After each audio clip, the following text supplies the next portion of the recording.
ಅಬ್ಬಾ, ಇನ್ನೊಂದು ಅರ್ಧ ಗಂಟೆ ಈಚೆ ಹೋಗಿ ವಾಪಸ್ ಮನೆಗೆ ಬರದೆ ಕಷ್ಟ ಆಗೋಗಿದೆ ಅಲ್ವಾ ಡ್ಯಾಡಿ. ಮೊದಲು ಇಷ್ಟೆಲ್ಲ ಇರಲಿಲ್ಲ ಅಲ್ವಾ ಡ್ಯಾಡಿ ಬೆಂಗಳೂರಲ್ಲಿ. ಇವಾಗ ಬ್ಯಾಂಗ್ಳೂರಲ್ಲೂ ಎಷ್ಟೊಂದು ಬಿಸಿಲು. ಅಬ್ಬಾ ಅಬ್ಬಾ ತುಂಬ ಬಿಸಿಲಿದೆ. ಹೌದು, ಇವಾಗ ಬೆಂಗಳೂರು ಕೂಲ್ ಸಿಟಿಯಾಗಿ ಉಳ್ದೇ ಇಲ್ಲ.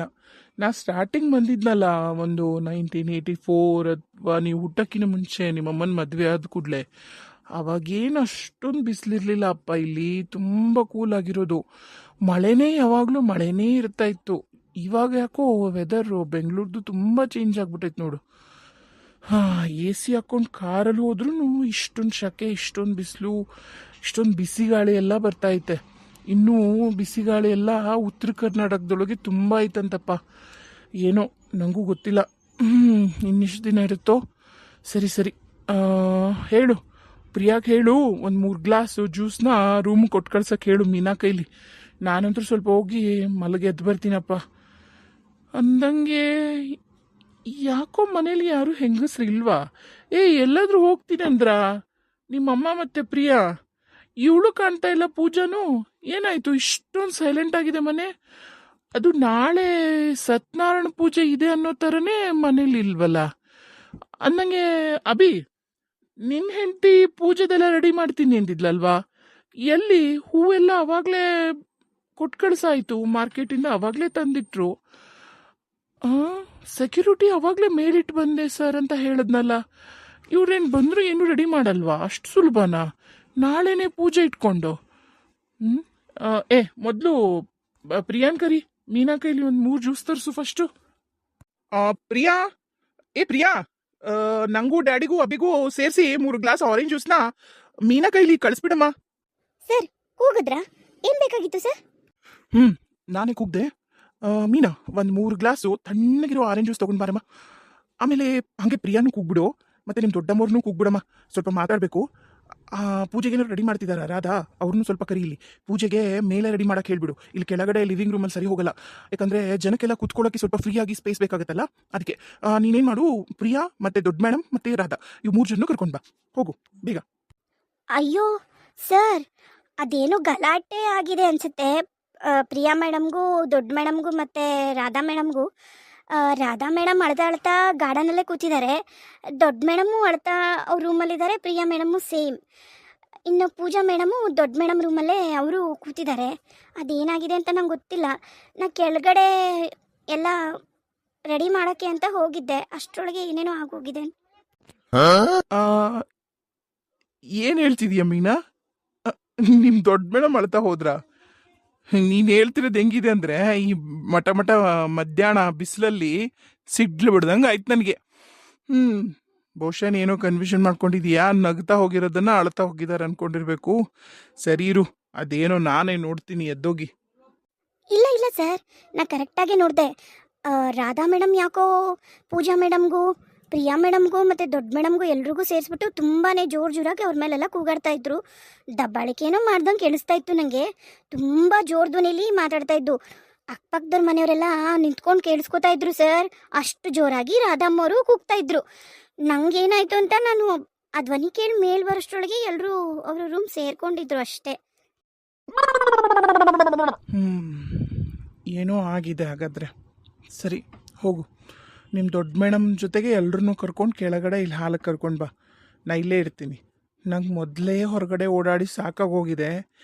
ಈ ಮನೇಲಿರೋ ಹೆಂಗಸ್ರುಗಳದ್ದು ಬೇರೆ ಕಾಟ ಆಗೋಗೈತೆ. ಅಭಿ, ಕುತ್ಕೋ ಬಾ ಇಲ್ಲಿ. ವರುಣ್, ನೀನು ಕುತ್ಕೋ. ಹೋಗಮ್ಮ ಮೀನಾ, ನೀನು ಕರ್ಕೊಂಬಾ ಎಲ್ರನ್ನೂ. ಅಲ್ಲ ಅನು, ನಾಳೆ ಮುಂಜಾನೆ ಮನೆಯಾಗ ಪೂಜೆ ಇಟ್ಕೊಂಡು ನೀ ಯಾಕೆ ಹಿಂಗಳಕತ್ತಿದಿ? ಏನಾತು? ಇಲ್ಲ ರೀ, ನೀವಿವತ್ತು 2ರೊಳಗೆ ಒಂದು ಡಿಸೈಡ್ ಮಾಡಬೇಕು. ನೀವಿವತ್ತು ಡಿಸೈಡ್ ಮಾಡಲೇಬೇಕು ರೀ, ಅಷ್ಟೇ. ನನಗಾಗಲ್ಲ ಇನ್ನು. ನನಗೆ ನಿಜ ಇವಳನ್ನ ತಡ್ಕೊಳಕ್ಕಾಗಲ್ಲ ನನಗೆ. ಯಾರನ್ನ? ನಿನ್ನ ಮಗಳು ಪೂಜಾನ? ಅಯ್ಯೋ, ನೀನು ಹೆತ್ತಿರೋ ಮಗಳೆಲ್ಲ ನಮ್ಮ ಅವಳು. ಅವಳು ನಿಂತರನೇ ಇದ್ದಾಳೆ. ನಿನಗೆ ತಡ್ಕೊಳಕ್ಕಾಗಲ್ಲ ಅಂದ್ರೆ ಪಾಪ ಅವಳು ಗಂಡ ಹೆಂಗೆ ತಡ್ಕೊಂತಾನೋ ಅಂತ ಹೇಳಕ್ ಬಂದೆ. ಅಳ್ಬೇಡ. ಏನಾಯ್ತಂತ ಹೇಳನು? ಅಯ್ಯೋ ದೇವ್, ನೀವು ಯಾವಾಗಲೂ ತಮಾಷೆ ಮಾಡೋದನ್ನ ನಿಲ್ಲಿಸಿ ಫಸ್ಟು. ತುಂಬ ಸೀರಿಯಸ್ ಆಗಿ ಹೇಳ್ತಾ ಇದ್ದೀನಿ. ನಾನು ಅಳ್ತಾ ಇದ್ದೀನಿ, ಲಿಟ್ರಲಿ ನಾನು ಅಳ್ತಾ ಇದ್ದೀನಿ. ನೋಡಿ ಸ್ವಲ್ಪ ನನ್ನ. ನನ್ಗೆ ಅನ್ನಬಾರ್ದೆಲ್ಲ ಅಂದ್ಲು. ಅದೇನಾತಂದ್ರ ಮಮ್ಮಿ ನಿಜವಾಗ್ಲೂ ರಾಧಾ ಹಿಂಗ್ ಮಾತಾಡಿದ್ಲ ನಿಮಗ? ನಾನು ಆಕಿನ್ನೇನೋ ತಿಳ್ಕೊಂಡಿದ್ದೆ. ರಾಧಾ ರಾಧಾ ಛೇ, ಇವಳಜ್ಜಿ ಇವಳಿಗೆ ಕಿವಿನೂ ಕೇಳಲ್ಲ ಇವಳಿಗೆ. ಲೇ ಡುಮ್ಮಿ ರಾಧಾ. ಮಮ್ಮಿ ನೀವು ಬನ್ನಿ, ಡ್ಯಾಡಿ ಪಕ್ಕ ಕೂತ್ಕೊಳ್ಳಿ.